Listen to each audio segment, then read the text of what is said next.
All right, Prime Minister Modi also, in fact, hailing our heroes at Isro. The Prime Minister has also spoken about it. Congratulations to our scientists, is what the Prime Minister says, and engineers at Isro for the successful launch of India's first solar mission, Aditya L1. This is a tireless effort, is what the Prime Minister says. Akshata, it indeed is. And what's beautiful about all of this really is the momentum and the manner in which Isro and the scientists really involved in the last two missions have just managed to get just the love and the attention of the entire nation, isn't it?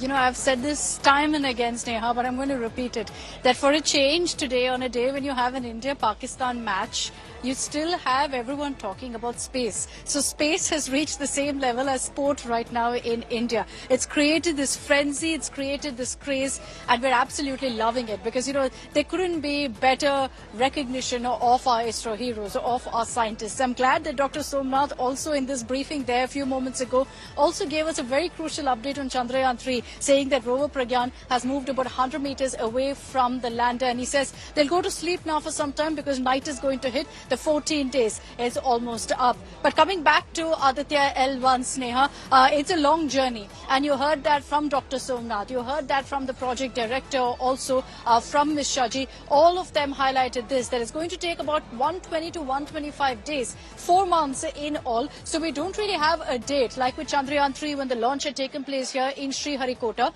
They had told us that August 23rd is the date when it would touch down on the moon's surface. They'd given 40 days. Now, because it's a longer time span of about 120 to 125 days, they're not really telling us when it could reach there, but 4 months is a given, considering the amount that it will have to travel. You also had, in fact, the mission director giving some crucial details about how they've kind of tweaked how they usually let their satellites travel. In this particular case, they've used also a very different descent mechanism, and they're hoping that all of that will help in ensuring that Aditya L1 reaches its intended location, the imaginary point of Lagrange 1, where it will do a halo orbit for 5 years once it reaches that particular spot.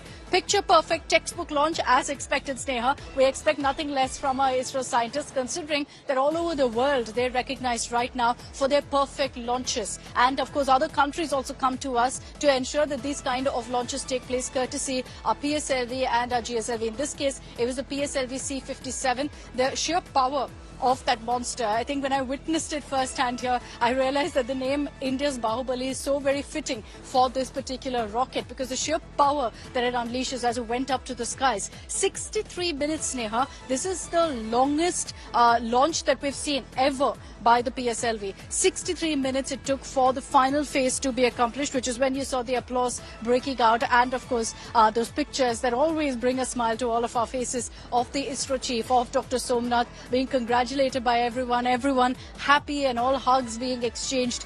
It's a moment of great relief for them. But this is just the first step of what's going to be a long journey of sheer hard work and grit for our Isro scientists, even as, Sneha, they're working on the next one. In 3 weeks from now, I'll have to come back here, because once again there's going to be a test vehicle launch. This is for Gaganyaan.